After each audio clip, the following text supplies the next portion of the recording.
What's up, guys? Welcome back to another episode of the Iron Obsession Podcast. I am your host, Anson, and I'm here again with Frenchie Lifts and Madisyn Vieira. How are you guys doing? Great, man. Done with the day. Yeah, one of them days. Oh, yeah. We're recording this on the 26th of January, so a little historic snowstorm for, almost the entire country, right? Pretty short, man. It seems like everyone got hit. Like, even Texas got some snow, I think. Yeah. Yeah, it started down in Texas. Yeah. You know how it is in Texas, man. They don't know how to deal when they get some snow. Oh, dude, I saw videos of the stores down there completely, barren. Like, there's nothing on the shelf. You can't even get a stitch of toilet paper. Yeah. I think it hit you guys a bit harder than it hit me. We actually did get a little bit of snow. I don't know how I'd quantify it. Maybe like 2 or 3 inches of snow. Nothing crazy. Just a lot of ice on the roads. So I kind of have been chilling the past 2 days because of it. I could have gone out if I wanted to. I've got a truck with 4-wheel drive, but I'm not risking it. Yeah, probably better off that way, man. There's people like we're pretty much similar condition to you. Like we actually got a decent amount of accumulation though, but then the roads are just covered with that hard packed down ice. It's like layer of ice, layer of snow, layer of ice where it's just really packed down, and people are just sliding everywhere out there trying to drive. Me and my wife went to go get groceries today, kind of like midday after it had kind of warmed up a bit, and most of the areas that we drive were clear, and still somehow some dumbass had slid off the road. And we're talking about like in a highly populated area, like there had been snow plows, everything, just the one patch where there's snow, this dumbass drove right over it. Mm-hmm. Dude, I got a funny story about today. So okay. I'm making the commute to the gym. Our main road is like totally clear. Like the apartment that I live in, like our parking lot got cleared and stuff, but then all the actual like side roads that you're on are totally, covered. Not a plow truck hasn't came through yet. So going down the main interstate there, everything's good. Go to turn on the road that the gym's on, it's totally covered in snow and ice. I got an all-wheel drive vehicle, so I'm like, I'll be all right. I'll make it down there. I'll make it back up. It's kind of softer now, so I was thinking I'm good. Make it all the way down there, and mind you, we have a 24-hour access gym. So I get down there, walk up to the door. They put a sign up that they're closed for 24-hour access members too. Nice. So I'm like, okay, well, that blows. So I guess I'll go to the other gym, go to drive up, and this is probably like a mile-long hill that you got to go up, just a nice gradual grade. My car stood no shot of making it back up this hill. So I ended up getting stuck at the gym that I couldn't go train at. I had to call my brother to come get me with his truck, and then we ended up commuting to the other gym across town. So It was an eventful day this morning, man. It was great. That's a real one right there. Yeah. So my car is waiting for me at the gym whenever we can get back to it. Nice. I'm kind of this similar boat with my girlfriend. Like she came back home last night from her family, and she had to park at a high school near us, and I had to go get her in my truck. Nice. It's crazy, man. At like 8:00 at night. Yeah, my wife, thankfully, she works at a bank, and she has to take all back roads to get to where she goes. And we're like, no, you're just not going into work today. They're opening at 11. You're just not going. We can't risk that. Yeah. I told her she did have to absolutely go, and she could just take my truck. But you're gonna need to go like 25. You might as well just stay home at that point. Mm-hmm. Yeah. Take advantage of the rest day too, man. Just a day that we don't really get to too often. Time to just chill at home and especially for me working. Yeah, especially for me working at the gym. It's like I'm normally at the gym 6 to 7 days a week, so rest days are kind of hard, right? I take them, but can you guys hear me? Yeah. Okay, for some reason my Discord is not, I just noticed it's not showing me. Anyways, where I was getting at that is basically it's a bit harder for me to take rest days because I'm at the gym, and it's like a crackhead being surrounded by a mountain of cocaine. It's not great. I'm already here. You can see, but you can't a couple touch. Preacher curls, some tries, we're good. It's a light day. Nah, I don't do nothing half-assed. If I touch a weight, I'm doing a full workout. See, I've always wondered how I would handle that because I fucking love the gym, man. So I don't know how I'd be like if I'm working in there full time too. I feel like it'd be so tempting to just like figure out a way to have a 7-day split or something like. Well, if you're like me and you're a dumbass from the age of 15 to 20 to 21, that's pretty much what you do is a 6 to 7 day split.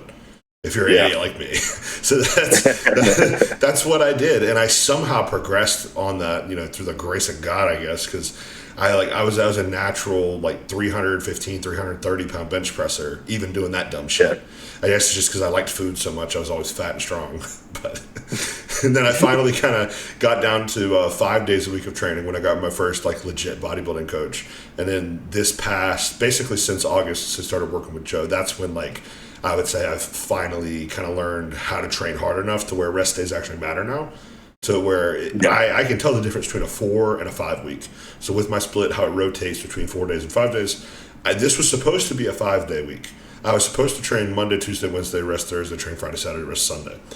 I just decided with how everything is right now, I'm just going to take the extra rest day, and I'll have 2 back-to-back rest days, Sunday, Monday. I'll train Tuesday, Wednesday, then I have to take another rest day Thursday because I've got to go to Raleigh, about an hour away from me for something. Then I'll train Friday, Saturday, rest Sunday. And then next week will be a 5 day week. And honestly, I'm kind of still beat up from my leg session this past Saturday, so blessing in disguise. I think I needed it. And the older I've gotten, the longer I've done this for. I think I've been lifting for, I think it'll be 11 years in like June or something like that. And the longer I've gotten into it, the more I've learned to appreciate rest days, especially with that whole training transformation like I've talked about. You need them. Rest days are not something to be scared of. They're not something like, oh man, I'm not making progress if I'm not in the gym. I'm missing out. No, you can turn it into a situation where you can make more progress because of that. I've got 2 back-to-back rest days. So my training session tomorrow is going to be full bore. Yeah. Exactly. Yeah, I would totally agree, man. And this is another crazy thing I've kind of noticed with rest days because, dude, sometimes I'm bad about them. If I'm feeling really good, I might skip one sometimes. I'm trying to be better about that because Andrew, this last check-in I sent to him, he was like, bro, and I didn't even realize it until he pointed it out. He was like, bro, you're definitely getting leaner, but you look a lot flatter since last week. And he was like, is there anything going on? And I was like, the only thing is that extra, I skip that rest day, basically. And just that skipping that day, that food's not allowed. You're not allowing the food to stick and do what it needs to recover and fill back out, things like that. So I'm really finding the importance of them for real, even from that perspective. Like, even if you're feeling good, you could still be running yourself flat, and that's going to, at the end of the day, take away from recovery. So I'm with you, man. If they're there and they're a gift as well, like this snowstorm, man, take advantage because, a lot of times we are cranking and going hard. So that's one thing I've found. It's like when there is a snow day or something, it's usually when I do actually need to rest. Yep. So I've always just found that. God's just like, y'all really need this one. Here you go. Boom. Yeah, here you go. I'm gonna drop. Everyone needs to take a break for a second. Yeah. They all slow down. I really feel that way sometimes with these storms, dude. I'm like, I swear the big man's telling everybody to just slow down a little bit. It's crazy.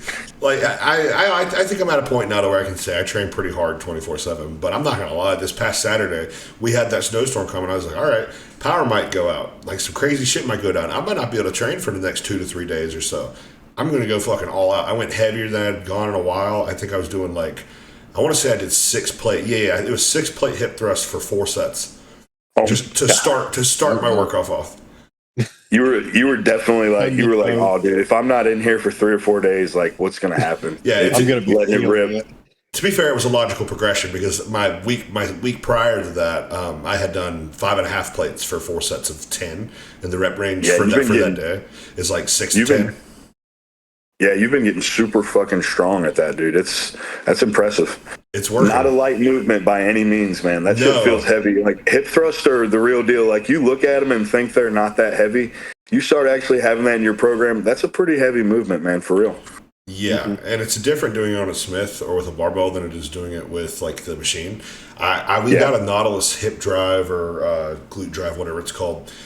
It's a greatly designed machine. Something about it is lacking. I don't know what it is. I can't put my finger on it. It's just not as good. And you would think it would be better because it's a machine literally designed for that versus a Smith. It's just one of the very many things a Smith can do. But I guess maybe a part of it is the loading profile. Like, I maxed that thing out back when 3 plates on Smith hip thrusts was hard for me. Yeah. Do you think it's like maybe it just doesn't get deep enough? Like where on that Smith you can go as deep as you possibly need to get that full stretch, and that machine's kind of got a bottom point that stops. You know what? I don't think that's it. Look, thinking about it now, I think what it is I can like brace myself into the Smith like this, whereas it's kind of more down here on the hip thrust, the Nautilus one. It's just a bit different. Yeah. I feel more stable on the Smith machine. Yeah, I'd agree with that, man, for sure. The machines, you kind of feel like your hands don't really have anywhere to like lock down and kind of brace your upper body a bit into it. Where on the Smith or a barbell, you can like lock the bar down into your waist kind of thing. And another thing too, I don't like, looking at it now, I don't like the idea of the belt causing so much pressure and kind of squeezing down on you. It's different. The way I would describe it is, I hope, for anybody who's just listening, you might want to look at my hands. I'm going to be Italian for a second and talk with my hands. So it's like with the Smith, it feels like the weight is coming down on top of you and then you're pushing it up. With the machine, it almost feels like it's dragging around up underneath you and pulling you down, and you have to fight it to get up. They're very similar motions, and in reality, it's the same, but it's different. Yeah, I'd agree. Yeah. Yeah, that's kind of how that hammer strength hip thrust is. They're great, but that belt is, like you said, it's kind of pulling around your waist and down versus you driving through something that's fixed and stable. Yes, the stability of it. That's what I was getting at, Yeah, I've seen this one machine on Instagram. It was basically, it's called like the hip or the glute builder or something. It's literally just like this little box that is a tiny little Smith machine that is about yay tall, and it's got like a pad on it for hip thrusting, and that's all it does. It's a Smith machine hip thrust in a machine form. Yeah, we've got one of those at the gym I train at, Just Perform, man. They got a couple of those. I think, is it the Booty Builder? I think so. The Booty Builder. Yeah, they've got one of those. It's got like the cable attachment that goes around your waist, and they've got the one. It's a hyper extension machine, and you kind of it's a cable that you just reach down and grab. That's actually really nice. I like that one. But the other one, the one that you're talking about, that one's interesting, man. I don't know how I feel about that one. It's not. I feel like I don't really get much out of it. I would want a lot of square footage as a gym owner, because it's like, I mean, this is a machine that does one thing, and there's a bunch of other ways to do it that are just as good, like that type of thing. Yeah. That's why that's an interesting thing to go into a bit too, because like as a gym owner, you kind of think about those things. It's like for years I did not want to buy like this or that piece just because it's like, man, this thing only does one thing, and I have 4 other things that can do it, and it's going to take up space. Like, why do I want to get a standing lateral raise when we have dumbbells and we already have a seated lateral machine? But it's a bit different. There's value to that if you have the space for it. Yeah. You got to have a lot of square footage and really like strategically map everything out for sure. Have y'all seen the leg press? That's like a tower. Oh God, fuck that thing. The weight's all the way down there. Like I've never. There's a gym around here that has it. I'm like, dude, why would you ever need that? Dude, it's like you climb. You're sitting like 6 feet off the ground. Yes. That thing. Mm-hmm. Yeah, dude, those are crazy, dude. And I'm like, weight all the way down here. It's like, dude, I can't trust people to put back their weight on the preacher curl rack. You think I'm gonna trust them to take the weight off of that shit? I'm not climbing on monkey bars to take weights off of people. Fuck that. No, yeah, hell no. Have y'all seen that new? What's that brand that sponsors Samson? I think it's Cimmerian or something like that. They built his gym, Cimmerian or something like that. Yeah. They built this crazy vertical leg press, dude. And I saw them testing it with like a forklift and just maximum plates on there. Pretty impressive how they test those things, dude. They load them down with as much as they can, like strap on them, and just beat the hell out of them. Just see if they can break them. It's pretty impressive. But I don't know how I feel about that vertical leg press though. That's something new I've seen. It's coming back or making a comeback, I should say. My spine hurts thinking about that shit, man. I don't like it. Dude, yeah, anytime my back rolls up in that leg press, dude, I got like sciatic pain from that. I won't feel it in the moment, but like 2 or 3 days later, my lower back's cooked. So I can't imagine a vertical leg press where you're like in that position the whole time. Yeah, it just looks awkward. Yeah, I would probably snap in 2 or something. Yeah. Yeah, and you got that back thing going on too. So I can imagine that wouldn't be comfortable. Yeah, exactly. That would take me out. Yeah, same thing with my extra spinal disc. I imagine I just get constant nerve pain from that type of angle. Yeah, you probably don't have the flexion for it. No, I'm not flexible. I'm not flexible. Yeah, I don't even see how, like, those 200 or 250, 300 pound bodybuilders would even like get into the machine. I don't know. When's the last time you guys saw like a really big dude, like a Samson or like basically anyone kind of at like 280 plus to all the way up to 340 like Samson is doing something like that?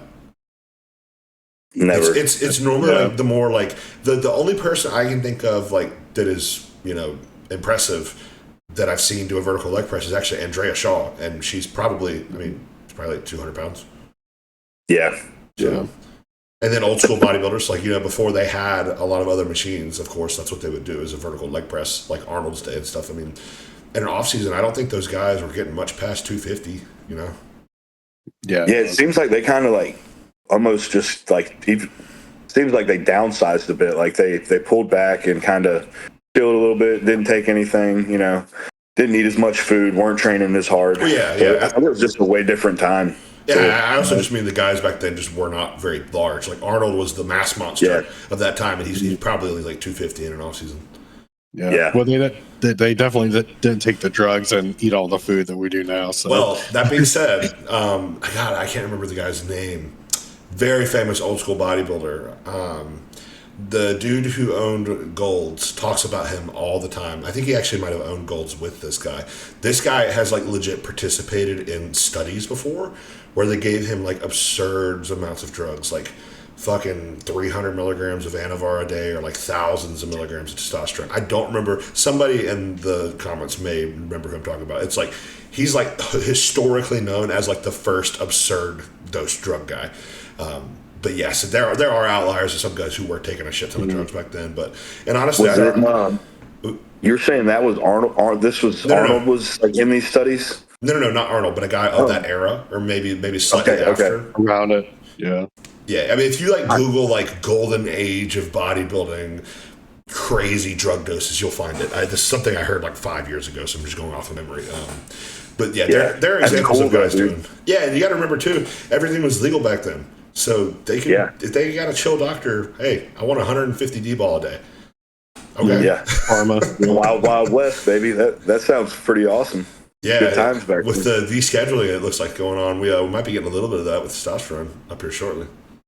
Yeah.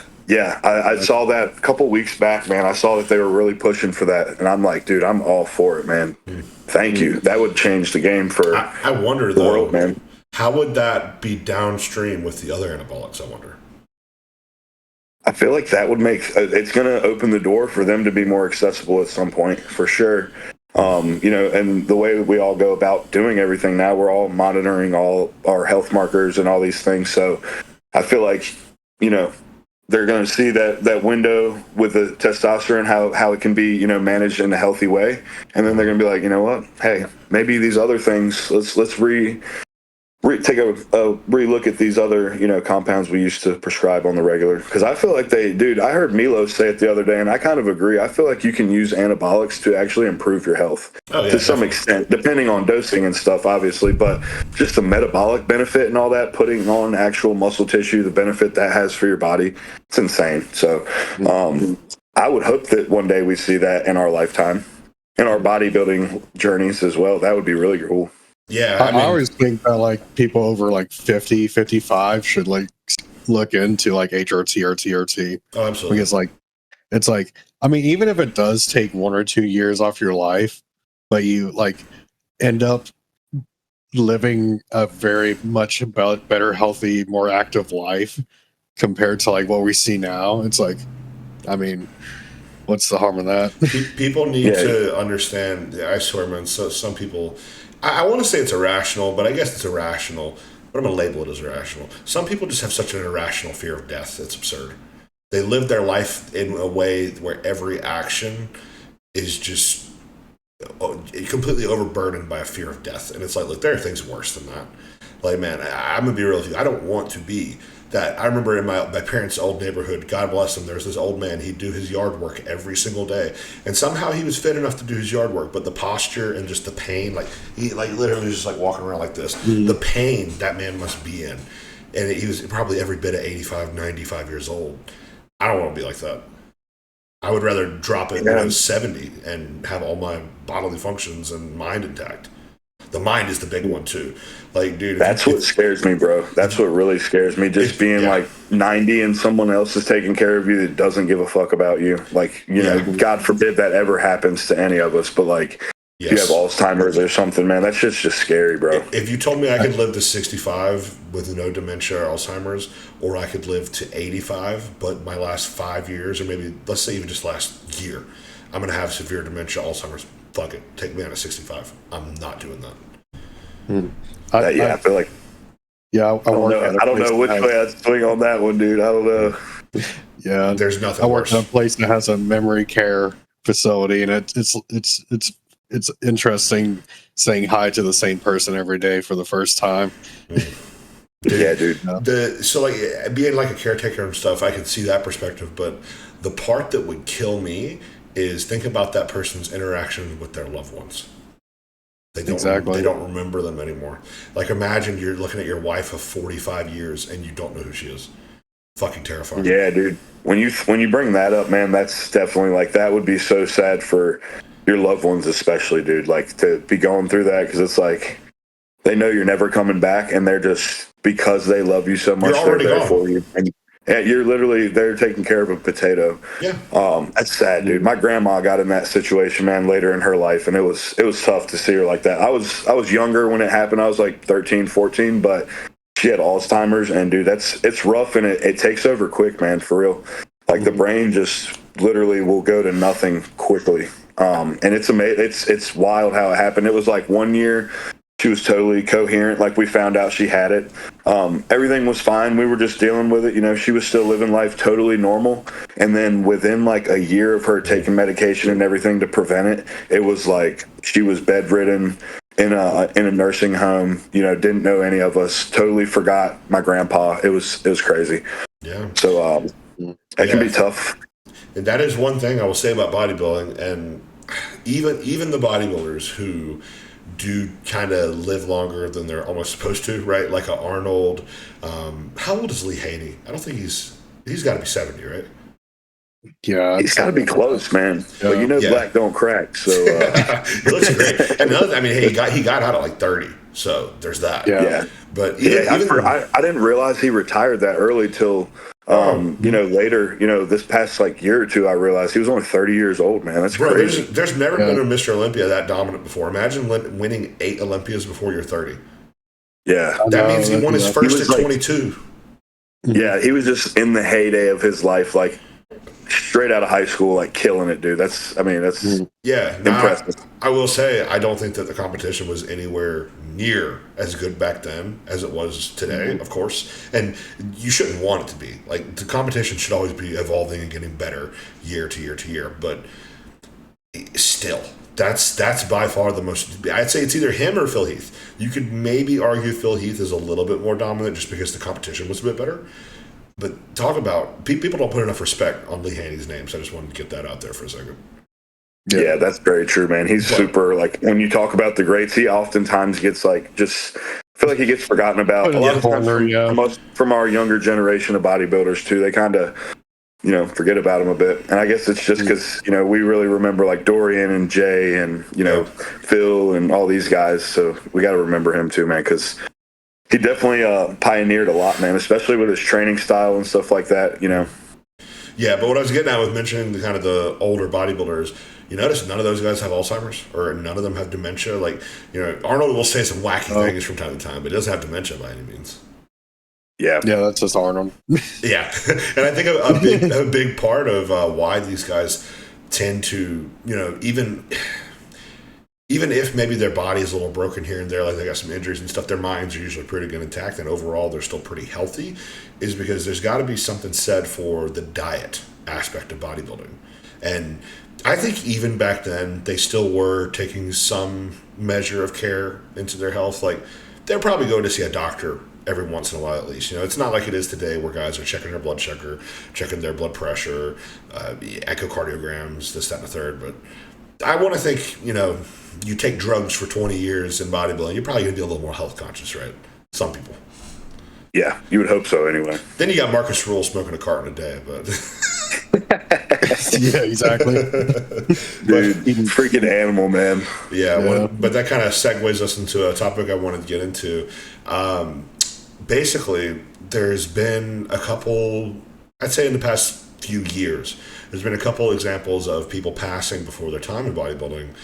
And, not necessarily of any fault of their own, but just it brings to the topic of, the mortality of bodybuilders.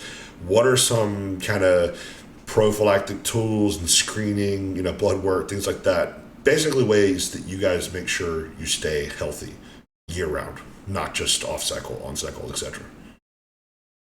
Definitely, man, managing blood pressure. And I pretty much, one thing that I do just prophylactically is I use telmisartan year round. I don't ever come off of it. I use 40 milligrams year round.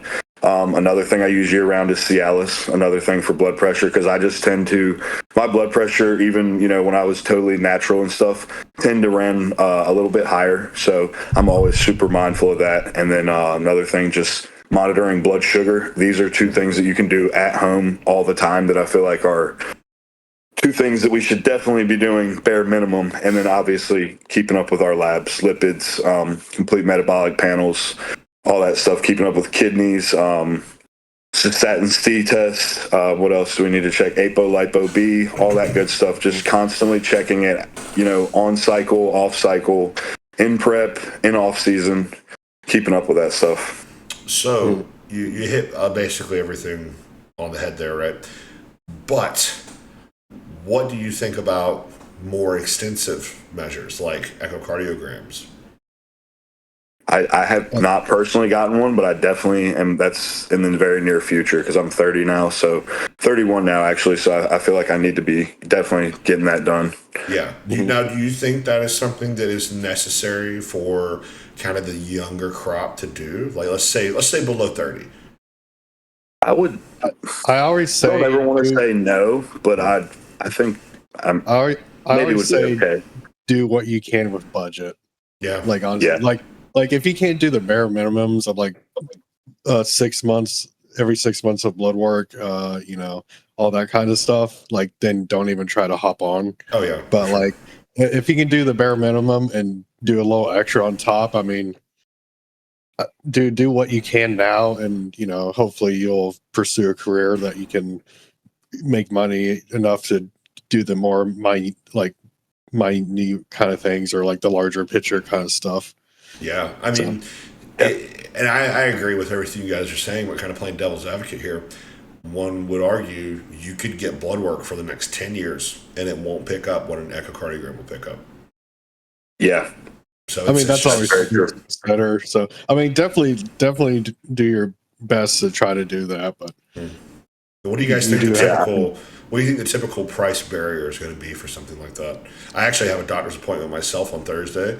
I'm going to kind of figure out what that is for myself. If it's something that is feasible, like you're saying, shit, I might get one done. If it's not going to cost me $1,000, but if it's going to cost me $1,000, I'm going to be honest, I'm not worried about it. Now, when I get older, yes, I would say, in my opinion, if someone is at 30 or older, I think it should be probably a once every year, once every other year type of thing. Yeah, that's what I kind of wanted to start doing, maybe getting one bi-yearly at this point. I personally have not looked into the pricing either. I've heard that they're pretty pricey, so I definitely want to check into getting one, and if you can go about getting one, not, if you have to go directly through your doctor, or can you go through someone that specializes in doing this, and just how I need to go about doing it. Because to be honest with you, I do all my lab work and all that myself.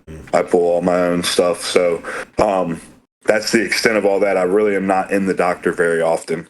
So I need to definitely look into that, And that's understandable because, I mean, not to sound like arrogant or anything, but most doctors are just complete fucking retards. There's no other way to say it. Yeah. I swear, most doctors have no fucking business prescribing people medication or telling them how they should live their lives. Most doctors don't know the difference regardless. Basically, most are bad, but if you can find one that is good, like I have found, it's great. And I've been seeing this doctor, I want to say about 3 years now, maybe two, Mm-hmm. 2 or 3 years, and it's actually like a specific like sports medicine endocrinologist. So this guy actually knows what he's talking about. He sees competitive bodybuilders. I think he used to compete himself. Dude is great, and it's a much more what's the word? Where you can actually give input and they won't tell you to shut up. What's the word for that? Yeah, but it's actually like a working relationship. Collaboration. There you go. Instead of him just being a dictator on things. Yes, it's very collaborative. It's like, okay, hey, this is what I'm thinking. I'm experiencing this, that, and that. What do you think about doing this? He's like, right on, let's do it. Or if he doesn't think that, it's like, well, instead of that, how about let's do this? That type of thing. So it's just basically, it's a good relationship where you can actually, I don't want to say it's like a coaching relationship, but it kind of almost is. It's very similar to it, just in the health side of things. So I've kind of lucked into having that, and also with the gym, we can write it off as a part of the expense of the gym. That's like part of my health care for the gym. So nice. I like that. That's smart. I think that's how doctors should be in general, though. Right. Like, I mean, it's always great for a bodybuilder to find a doctor who's been hopped on themselves. So it's like, you can actually have a conversation about it, because most doctors, it's illegal in America. So why even try to talk about it? So yeah. And that's the but thing, if you man. find a doctor that's like, If you go into a doctor's office right now and you were eating 3 meals a day of McDonald's and you have a 500 LDL, they are not going to tell you to change your diet. They're going to prescribe you a statin. Yep. And then say, well, they will say fix your diet, but not explain how to. Well, let's say this is somebody who's been seeing the same doctor for 10 years and they've been told to change 20 times. The doctor at that point is not going to continue to waste their words, essentially. They're just going to recommend a statin. With bodybuilding and all of the pharmaceuticals that come along with that, they're not going to attempt to engage in harm mitigation through other pharmaceuticals like telmisartan, like T4, Cialis, just to name a few. Instead, they're just going to tell you, oh, we'll get off the drugs. It's like, well, buddy, if I wanted to get off the drugs, I wouldn't need your ass, right? Like, exactly. Yeah, exactly. Yeah, I think if you're lucky enough to run into somebody like that, that's willing to be like, open-minded and enjoys your transparency and is willing to help you, dude, that's a relationship to hold on to for sure. Like, definitely want to stay in good graces with them. Hopefully I can stumble into somebody like that, because I would like to have something like that where I don't feel like I'm going in there and trying to be upfront with somebody and they're like looking down on what I'm doing. You know what I'm saying? Like, oh, well, why are you doing that? It's like, well, I'm going to do it regardless. So if do you want to help me or do you not? That kind of thing. And I'd rather have a doctor that calls me stupid for doing it, but helps me, than like a doctor is just like, just get off the drugs. Yeah, and that's the thing. How many people do you think have been harmed and put off of seeking any type of medical advice forever? I mean, hell, I'm sure there's a couple people, probably a lot of people actually, that you can point out across history that they went in to go get blood work done from a doctor. Let's say they're just a gym bro using stuff. They don't have a coach who's advising them to do the correct things. But they hear we're constantly talking about blood work nowadays within the sport, so it's very well known that it's something you should do. They go into a doctor's office, they ask, hey, can I get a blood panel ran on this, and that? And the doctor's like, no, why do you need all that? Just get off the drugs. How much are you going to bet that person never goes back into a doctor's office again and never gets their blood work done? Yep. And it's like, have you ever noticed, like, they never will actually try to, like, really dig in any further to what's going on with you? Like, if they run some labs on you, they're going to run the base labs that they can get. They will not look any deeper into anything. I've heard, and from people that, are in the medical field and stuff, they basically do that just because if they find something, they have to treat it. So I've heard that's kind of why they don't really like digging in very deep on, especially like your family doctor. Obviously, if you're going to like an endocrinologist, they're probably a lot more likely to be open-minded with that stuff. But like the family doctors and stuff, they don't want to really dig into anything. I'll tell you this: even a family doctor can technically off-label prescribe you anything they want to. That your family doctor right now can call you in a prescription for Anavar if they want to. Yeah. They don't, because they just want to save their ass. Because how many, especially with women, oh my God, how many women do you know who could be saved from horrendous side effects from, underdosed, overdosed, or mislabeled compounds if they could just walk into their doctor and say, hey, could you prescribe me 2.5 milligrams of Anavar, 5 milligrams of Anavar? But a doctor would never do that unless they're involved within the space of HRT. Then they probably would do that. But yeah, a doctor can technically prescribe you anything they want to, almost at any dose for any reason, especially if a compounding pharmacy is involved. Most of these doctors just care about their own ass more than they do the patient, and that's unfortunate. And it's understandable because there are some fuckheads out there. There are some people that they'll take this and that the doctor prescribed them, then blame everything on the doctor and sue them. I get that. Yeah. But as a doctor, you should be able to pick out and pinpoint your patients that you know are going to do that and know are not going to do that, right? Yeah, you think after so many years of seeing these people, working with all types of different people, you kind of get a good judge of character pretty quickly on like somebody that's serious about being on top of their shit and then somebody that's just, fucking off basically. And one of the main areas that we see this is with testosterone dosing. To think that every single person out there only needs 100 milligrams every week or every other week, which is that's a whole other topic, is asinine. What other medicine out there can you just throw a dart at a dose, forget it, not change off of blood work, anything like that? None. Everybody needs a different dose. Like the last time I got my blood work done on like 100 milligrams of testosterone cypionate, this is like the rebound after my first show. That's like the last time I've used a dose that low. My test levels were like 1100. Most people are not going to get that. I wouldn't get that high. There are some people who are going to need 300 just to be at a level of 900, which I would argue personally, if you're doing TRT, I would want the person's level at minimum 800, ideally like 1,000. I think right at 1,000 is perfect. Yeah, I'd agree. Right there at that 1,000 mark, at least. I feel like that's pretty safe. Now, if they're getting an E2 of 200 while having that 1,000, that's a different story, of course. Yeah. I'd say that's probably a situation you need to definitely get leaner. if you're having all those issues. Bad, yeah. Yeah, and the funny thing is too, a lot of doctors don't know that's a thing, right? They don't understand that body fat plays a role in aromatization, so they actually need to give a different dose based on how lean the person is. Because when I first started testosterone back when I was like 19 or 20, and because my levels were like 180 or 200 naturally, I remember vividly 200 milligrams a week giving me a little bit of gyno symptoms. But then, like I just mentioned, fast forward a couple of years, like 2 years to my first show, 100 milligrams, no issues, double the testosterone levels. And my test levels were maybe only like 600 to 700 on that 200 dose when I was fat. Yeah, that's interesting, dude. I'm kind of very similar, dude. I've in the past where I was just, didn't have as much muscle, a little bit more body fat, a lower dose would have my estrogen significantly higher than, now I can run 1,200 milligrams of testosterone and not have any, estrogen issues using bare minimum AIs and stuff like that and be totally fine. So it's interesting how as you put on muscle, lose more body fat and that ratio kind of shifts, your ability and what you need essentially kind of changes. Yeah. That's why all the big bodybuilders can run so much, is because they just have so much more muscle tissue compared to adipose tissue that, they can almost run as much as they need and take, like you said, that bare minimum AIs and be okay. Yeah. So shifting back into kind of the health mitigation topic, instead of ranting about how doctors suck, right? What are some specific, we'll kind of start with supplements. What are some specific supplements you guys like to use to kind of either fix a problem or prophylactically deal with a problem before it starts? Myself personally, and again, it is obviously very person dependent, right?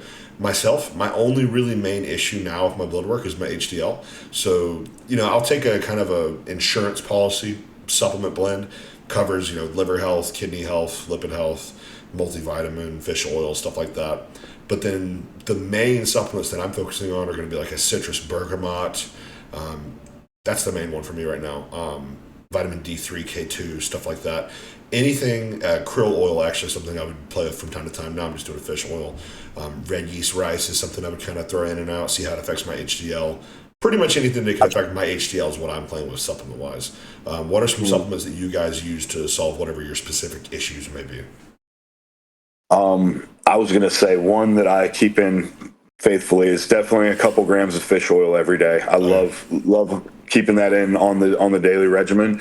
Another thing that's good, and I don't use it like year round, but it's a great one to throw in on and off if you need to, is ezetimibe. That's great for helping out with, I believe I want to say it's cholesterol and things like that. Yeah, so I like to run that. Yeah, I like to run that on and off for periods. I'll run it for like a 2 or 3 month period at a time, then kind of come off of it. That one's great. You could use it year round if you want to. So with that, did you notice any impact on the HDL with that, or was it just LDL? To be honest, the last time I used it, I don't think I even pulled labs. I just was like, I feel like I need to be using this. But this last time, I was just using TUDCA and NAC after the show, and we had talked about kind of the oral dosing that I was using and stuff. So I was expecting to have some pretty terrible numbers, and they were both in the 30s, HDL and LDL. So they looked pretty good, and that was you mean ALT, AST, right? Sorry, ALT. Okay. I'm getting too many letters and numbers. That'd be a hell of a profile right there. I know. This is interesting. Yeah, I'm honestly, I've never used that one, so I'm a big believer on the TUDCA now for liver health. But yeah, man, I think you hit citrus bergamot. What's another one? CoQ10. Yes, that's a good one. Yeah, that's what I was gonna say. Is CoQ10. My problem is I use a blend now that has all this stuff in it, so it's hard to remember like what is actually in the blend. I need to honestly start taking more of the stuff that you've been listing. Like, as you've been listing these off, I'm like, ooh, I'm not using that right now. Here's the thing. If your blood work is good, no, you don't. There it is. Yeah, that's true. That's true. I take a selenium, zinc, and copper blend. And what's that for? I don't know if it's just like thyroid, placebo or something, but like thyroid stuff. Like I've noticed, like I've stayed a little bit leaner than what I thought I would. So, okay. Well, are you taking any thyroid like T4 with that? No, okay. It's always been like it's never been out of such a range that it caused an issue or anything, but it's been like on the line, I guess you could say. Yeah, like right above it. So I will say this: I treat that as with you kind of getting into the higher doses of GH now, I would definitely keep a very close eye on that. T4 makes a huge difference when using higher doses of GH. I'm hypothyroidal naturally, so I've been on it for basically since I've been on test. I did the same. I'm on a HRT pretty much year-round dose of T4, just to keep it simple, dude. It keeps my numbers in a perfect spot, And when I'm dieting, I might throw in a little bit of T3, but I always at least keep that baseline of T4 in there. Well. Once the blood people open back up because they've been closed, I'm gonna get my blood work done. Are there any other type of? Oh, sorry. I just say every time I try to get it done, something catastrophic happens. So, yeah. Do you guys use Alta? Alta? Yeah, do you guys use Alta for your labs, like to order your lab? No, so I've recently been giving clients a link to, it's called like Better Labs, I think it is, or something like that. Super cheap. I want to say I had a guy get a full panel, like bunch of shit on there. I normally don't even have people test for because I think it's excessive. Whole thing was like $130. Dang, nice. Oh god. Yeah. Steve Gordon put me onto it. Okay, dude, we need to definitely like share some of these websites, because there's a lot of people that I get on board. They don't know anything about being able to do this. They didn't even know it's possible. So definitely want people to know that like it is possible to order your own labs and kind of take some of these things into your own hands so that you can be an advocate for your own health for sure. So the website, I feel like that's helped us all get in a way better spot. Just taking that control of our health. The website is called hellogoodlabs.com.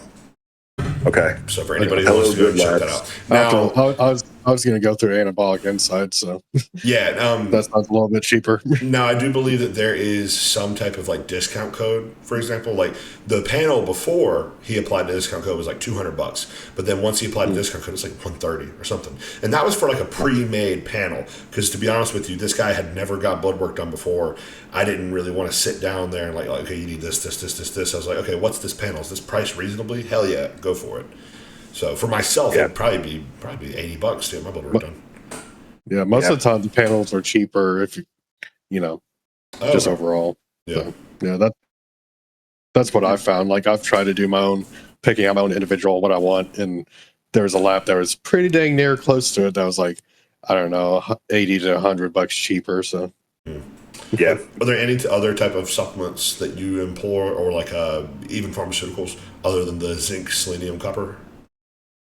NAC, fish oils. I do 4 grams. But yeah, 4 grams here as well. Yeah. Yeah, but yeah, it's pretty simple. I do turmeric. Yeah. And I've done that for joints, and I've actually noticed a difference. Usually if I don't notice a difference on blood work or just physically, I usually just drop things, because why spend money on something that's not doing anything? Yeah, I've been a chronic overspender on supplements in the past, and honestly, it almost seems like the more supplements I remove, the better my blood work gets. As funny as it is. Yeah.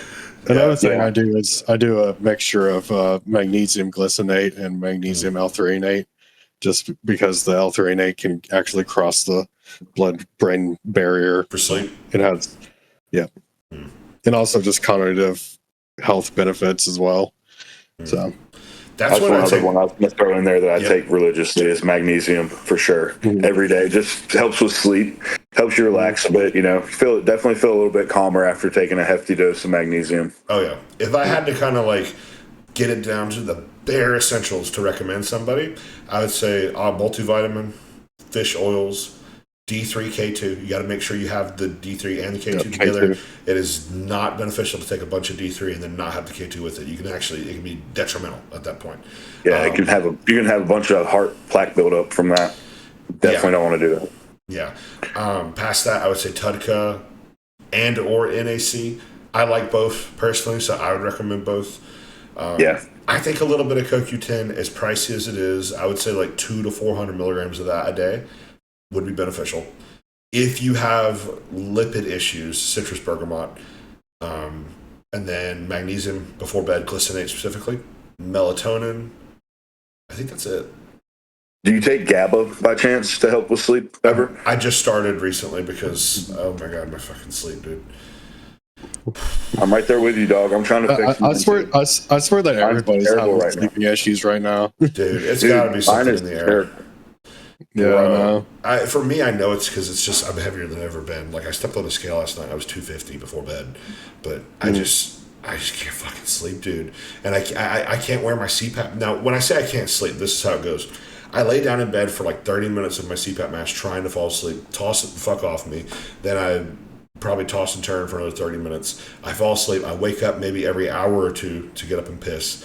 And then I'd say maybe like 3 hours into that process, I'm out. Like a night, I'm out for probably 6 hours, maybe 7 hours. Basically, I get about 10 hours of sleep a night, but the first 4 of it is very disruptive. That last 6 it's is not like pretty a money. deep sleep. Yeah, that last 6 is money though. Deep, vivid dreams, like very, very good sleep. But I'm having a ton of trouble sleeping with my CPAP mask, man. I'm really tempted tonight to try a small dose of nebivolol before bed, because it's like I'll be wearing it and then out of nowhere my heart rate just starts going up and I almost start panicking. I'll definitely never know, man. That might help. Different mask. Yeah, well, I mean, I can't do the nasal because like it's I don't know what it is, man. I swear, right before I go to bed, and I even tried taking. I did a fucking gauntlet of antihistamines last night. I did 1 Benadryl, 1 Zyrtec, 1 Claritin. Nose was still stopped up. Man. Yeah.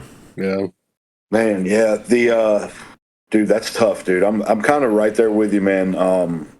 It's been like I fall asleep immediately.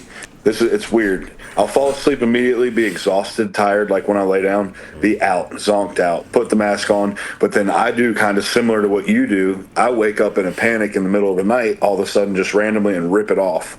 Then I'm tossing and turning because I don't realize I don't have the mask on. So then I wake up and then I'm just up and down like every hour, man. And then I'll probably lay there at like 4:30 in the morning, put the mask on. I'll lay there wide awake, just breathing with it on for like 30 minutes. Then I get up and go lay on the couch because I'm like, I can't even sleep anymore. I don't want to just try to keep laying here. Start watching TV. Then I'm like, let me fucking get to this thing on the computer here. Start working on this. Then I'm up at like 5, and then I fall back asleep for like an hour or two nap, and then that's it. I'm up for the day. Dude, it's made me heavily consider going back to using like THC for sleep or something, man. Like or trazodone or something. Like it's annoying. Is all it is. Xanax. I feel like that's the only thing that's gonna work for me at this point. Yeah, but I mean, I don't know. There's got to be another solution to it. There's got to be something I'm missing here, right? Like, I don't know. It's like, what can I change in my environment to? Yeah, dude. and I pulled back on the training today on weights, it was a leg day, and I just on poundages that I was using. I'm like, maybe I'm just zapping my CNS so much it's hard to relax at night, and that's hard to get in that deep sleep zone. So I'm giving that a shot. I had a rest day and then into today with that lighter leg session. So I'm going to see how that does, if that makes any difference or not. I'm curious to see because I've had similar thoughts. I'm curious to see if me taking these 2 rest days back to back makes it where I'm going to sleep a lot easier tonight. If it does, then I'm going to probably just switch to doing 4 days a week for the rest of the blast. But I really don't want to fucking do that. That would suck. Yeah. Your body really does like try to give you a signal or something that, hey, you're pushing it a little bit too hard. And I've even tried sitting there with the mask, like with no hose in it or anything, just like getting used to it for like an hour before bed. I've tried eating my last meal of the day 3 hours before bed. Every little thing you can think of to do, I've tried doing it, and none of it works. I don't know what it is. Have you ever tried this? This has helped me a little bit here lately. It works periodically. Sometimes I get uncomfortable actually laying all the way on my back, like laying just like with one pillow behind my head. So I've been actually making like a stack that I'm almost like in a hospital bed kind of position. I always and then propping my feet up. Yeah, that's helped me a little bit, especially with the mask on. Kind of helps me just keep it on and my neck's not in that bent position. Yeah. Helps a little bit. I always have 4 pillows. I've got one under my head, one propping my back up, one propping my arm up, and then one in between my legs. Nice. Yeah, that's a setup right there. Yeah. Yeah, I don't know what other things I could do to try to solve it. I don't know. I'm just kind of at my wit's end on it. People have recommended, and again, I've tried I added GABA in. I tried taking I think they're 750 milligram caps. I've started with 1, worked my way up to 5, and I'm taking 60 milligrams of melatonin. I've tried absurd doses of stuff. I've tried small doses of the stuff. None of it seems to work. I don't know. I almost just wonder if I should pull everything, but then that's a fucking annoying process. Yeah, that's where I run into that sometimes too. I'm like, do I just stop everything and fucking rebuild from ground zero and see what's causing it, or do I just keep combating it till I figure it out? And then, what's fucking crazy is I feel like you get anxiety from not getting good sleep, so then you almost are stressed out going to bed. You're like, am I going to get good sleep tonight? I got to get good sleep, because dude, we all know how important sleep is for us and our goals and what we're trying to do. We need our sleep dialed, so when it's off a little bit, you kind of go into it anxious, hoping that's the night everything's going to click, I think another thing too is I feel like my circadian rhythm is just fucked. And that makes no sense because I do all the things to have a proper circadian rhythm. The first thing when I wake up, I'm in sunlight. I'm off my screens for at least an hour before bed. I go to bed pretty much as early as I can, 9 or 10 o'clock. I wake up, I sleep in until 8. All of it, but what I'm getting at is midday, 4 o'clock, 3 o'clock, I could go out on a dime. I could sleep for 8 hours straight. But then when it comes to actually going to bed at 9, 10 o'clock, it's tough. And I've noticed some days where, let's say I'm behind on meals or something, and I'm not able to go to bed until like remember the night that we did that podcast with Sean. I think I didn't go to bed. I didn't go to bed that night until like 2 a.m. I actually slept like 7 hours straight that time. It was like you waited all the way till it was like you're tired, and then you laid down. Because I was actually tired. But normally, I'm not tired when I go to bed. Even taking all that shit. I almost wonder if I should take my sleep supplements like an hour before bed. I don't know. I heard John Jewett say that one time about melatonin to take it like 3 hours before, like take it way earlier. I take my melatonin 4 hours before I plan to go to bed. I'm gonna do that. I got one meal after we get done with this, and so that'll probably be, let's see, it's 6:30. It'll probably be like 7 o'clock. I'll actually like get that meal ready, eat it, everything. I'm just gonna take all of my sleep stuff. Now, should I do all of my sleep stuff or just the melatonin? That's the question. Because that would be 3 hours. I've heard him specifically say the melatonin, like hours before, but I don't know about the GABA and stuff. I'm not sure on that. The melatonin actually takes a lot longer than what most people think to actually like get to your system. Like most of the time when people are like, they take melatonin and like they're like, oh my god, I feel it. It's mainly placebo because that's what they believe. Like nobody's told them that, but everybody just thinks it's like, oh, you take melatonin. It's like, oh my god, I'm going to sleep right now. It's not. It's almost the ritual side of it is actually putting you to bed versus the melatonin actually working. Gotcha. Yeah, it's like those people who like swear that like they meditate and then instantly conk out. It's like, no, that's just your rhythm. Yeah, I've even tried box breathing to put my heart rate down into a stupid low spot. None of it works, man. I'm gonna try that tonight though. I normally take 60 milligrams of melatonin. I think tonight I'm gonna try just doing all 60 with that last meal. If that doesn't work, maybe I'll try splitting it up 30 and 30, something like that. Yeah. Yeah, but now that I'm saying that, I've been meaning to do that for a while and I didn't do it. I don't know why. How do you do it right now? Do you do it like bolus before bed, just right before you lay down, kind of thing? 30 minutes before bed, yeah. Got you. Maybe less. I'm gonna try that tonight. That's one I've left out for a while. Is the melatonin just for maybe the past 2 weeks? Because I felt like I was taking it and it just was like it wasn't stimulating me to go to sleep. If anything, it was kind of disrupting my circadian rhythm a little bit. It felt like so. I was like, maybe I should just raw dog it, take it out.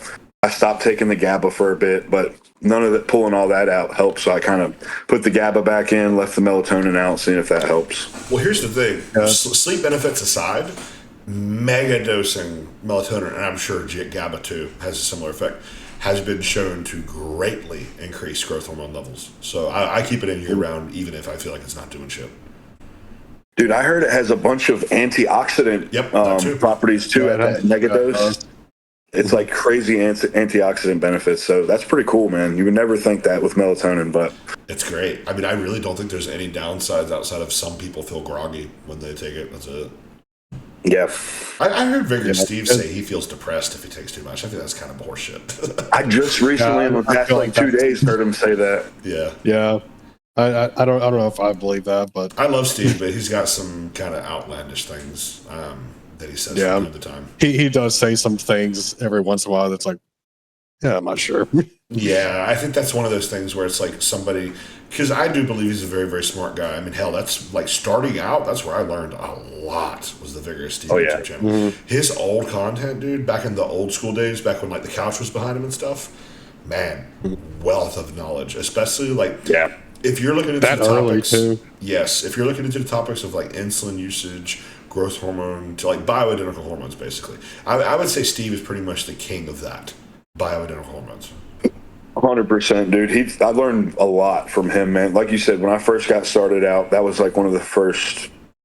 It was the first legit educator that I ran into. I'll say that. Of course, we all ran into Tony Huge first, but Vigorous Steve, dude, got to give him a ton of credit. He taught me a lot about like the insulin, like you said, the growth hormone. He's like a good like TRT plus guy. I'll say like if you're one of those kind of guys, he's the guy you want to go to. He's gonna teach you all the little add-ons and all the little over-the-counter supplements to add to your stack to like really maximize what you're trying to do. So he's pretty cool. Yeah. I think he's also really good with the mitochondrial enhancement kind of stuff too. That's where I got a lot of my info on Madisyn from. Nice. Yeah, and he had done stupid doses with it. He had done like 10 milligrams a day or something. And he talked about having anaphylactic reaction to it, and that made me stay away from it for a while. But I'm on like my second day of doing 2 milligrams a day, and so far it's just done nothing but drop my blood sugar. Nice. Would you say similar effect as far as like what we've been hearing with a similar effect to the retatrutide in blood glucose management, or a little more, a little less? I don't have enough data yet, and also I still have Retta in, so it's gonna be like it's gonna. I've not had a day of using insulin with it yet. That'll be tomorrow. Tomorrow I'll be doing 2 mgs of Madisyn, like I guess it's like 150 micrograms of Retta, 5 units of Humalog pre-workout, 15 units of Lantus with my first meal, 20 units of Humalog post-workout, 15 units of Lantus with my third meal. So if there's a day where I'm going to notice the Madisyn doing something, it's that day. Yeah. Damn, I like that little insulin stack in there, dude. That's a nice little. It's interesting, yeah. Yeah, man. When Joe, so like at first, Joe had programmed the 5 pre-workout for a while. We've been doing that, and basically my postprandials had been, especially like after my post-workout meal, had been starting to creep up a little bit. And he in the check-in, it was something like, "All right, you need to be ready for this. This is going to hit hard, etc." And he kind of like laid out like how to be prepared, how to be smart, have everything on hand. And I was like, okay, yeah. Upcoming's on you. Yeah. I was gonna like, yeah, I get it. I've used it before. It shouldn't be too crazy. And then I look in my section where it's programmed in, and I'm like, oh, 20 units. Okay, that's why he was saying that. I've never done that much in one sitting. Yeah. But that's a nice little dose. Yeah, it's more than I've ever done in one sitting. It hit me kind of hard the first day or two, but after that, seems like body just kind of adapted. Postprandials are back down. Oh yeah, for sure. Like postprandials, I'd say after my post-workout meal, between an hour to an hour. If there's Lantus in play, definitely an hour. No Lantus, I'd say about an hour and a half. And this is before Madisyn, mind you, so maybe it'll be even better with Madisyn. Lantus day, about an hour post-workout, I'm in range to eat again. If not, hour and a half. Whereas before, it was like 2-3 hours. Okay. Nice. Yeah, so that is definitely having some effect. Yeah. I'm about to add that Humalog in pre-workout. Yeah. Have you ever used it before? Yeah. Okay. I used it in my first cycle ever. That's awesome. Dude, my coach was like, I know that you're not a dumbass and you're like really just like ADHD about everything. So like let's just run it, because why not? There are some people who are just legitimately, there's no other way to say it, they're too stupid to use insulin. They just can't. Oh yeah. I mean, yeah. I mean, even people with diabetes most of the time don't exactly know. Sometimes they don't even, they should know exactly what to do, and they're just like, dude, they don't even know what. We're trying to get to like around here, and yeah. Dude, I had told you the other day I was trying to hold off on the insulin, and then this last check-in, he was like, man, let's go one more week. He was like, we might throw in some insulin in there. I think it'll do you some justice, just like staying a little fuller, pushing the food a little more, things like that. So we're tracking glucose a bit this week. Well, I think postprandial and stuff. I think you've recomped enough to where you're in a spot to do it now, because I can even tell just in your face, not like that's a good measurement of body fat, for example. Like my face holds a fuck ton of water no matter what, but yeah, you've recomped a lot in the past couple of weeks, so you're definitely in a position to do it soon. That's good, man, because sometimes I don't see it at first, and then I got to go like look back, and I'm like, okay, we're making changes for sure. An intelligent insulin use actually should make you stay leaner, not get fatter. That's what I feel like. It definitely can make you get more fat, but I mean, if you actually do it smartly, I think it can keep you leaner or even get you more lean. More nutrient partitioning. I mean, it's as simple as that. But here's the thing: if you give it fucking pizza to partition, it's going to partition it. That's the thing. I always do it on my on meals that have like almost absolutely no fat. Like I'm talking about rice and cottage cheese or chicken, and that's it. So but it like you said, if you take it before all you can eat, Chinese buffet or pizza, I mean, that's screwed. All fat. Growth hormone and insulin are both two things I think that can very. Hey buddy, what are you doing? Your growth hormone and insulin, I think, are two things that can greatly help you stay in good composition or put you in a fucking terrible state. Growth hormone, the acute insulin resistance. If you take your 10 IU's on right before you eat a pizza or all you can eat buffet, like you said, probably not a good idea. Your blood sugar is probably going to be like 300 or some shit. Yeah, you're diabetic for the next few hours. Maybe the next few days. Yeah, that's true too. Yeah, they're definitely the catch-22 on both of those.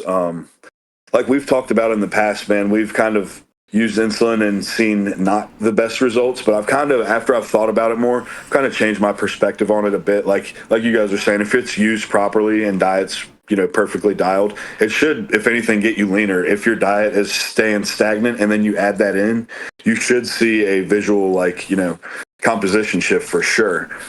Where before I used to think, if I add that in, I'm just going to get fat. But now I've gotten so good at keeping the diet super stagnant and then being able to see that change when it's added. I feel like this is a good time where I could, mindfully use it. Where before I'm trying to push the dose and see what I can get out of it. Now it's more just let's add this in for a little bit of a composition shift kind of thing.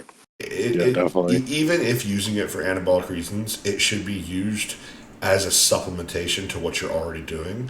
We added in 20 units of Humalog because I'm eating over 200 grams of carbs in my post-workout meal. That wasn't some arbitrary number he picked because it's that's a lot. No, what it is my post-workout meal is pretty much it's either 200 or 220 grams of carbs, and there's also sugar there. That's the dose that is required there. If we throw 10 units at that, it's not going to fucking do anything. And if we throw 30 there, I'm going to be in a hole and have to eat 2 meals back to back, Yeah. Yeah, that's where I guess in the earlier days, obviously we were told to not do this. But, I wanted to see what I could do with it. So I'm I would match my insulin dose to a meal. I'm all right, I'm going to take 15 units and then I'm going to eat 150 carbs, where now it's your diet is already here without you using any insulin. You're already eating 200 grams of carbs post-workout. Let's just pair some insulin with what we're already doing, That's the way to properly do it, for sure. Yeah, I always say match the insulin to the food, not the food to the insulin. Yep. Yeah. Yep, exactly. Yeah, we got to experiment, though. You got to learn, man. Yeah. You got to learn. Now, there's a time and a place for that, which even then I would still argue let's say you're doing a refeed day and a deficit, and you're doing all clean carbs, well, maybe also some sugary carbs as well, but low fat basically is what I'm getting at. No fat if possible. Maybe then you could say, okay, well, it would still be the diet. Okay, I want 200 grams of carbs here, so 20 units here. It's not going to be, I want to use 20 units here, so 200 grams there. So yeah. Yeah, there's really just no situation where, I need this dose. It's always, the food is always the focus. Yeah. But I think that's a good spot to end it. We're at a little over an hour here, and I got to eat my next meal like I was talking about. Yes, sir, man. Yeah, well, good chatting with you guys, as always. Absolutely, man. Thank you for having me. Yep, anytime. Stay safe in the snow. Yeah, I should be good tomorrow. I'm going in no matter what tomorrow. I'm going to work out. That's for damn sure. But yeah, thank you guys all for watching. This has been another episode of the Iron Nutrition Podcast. See you guys next time.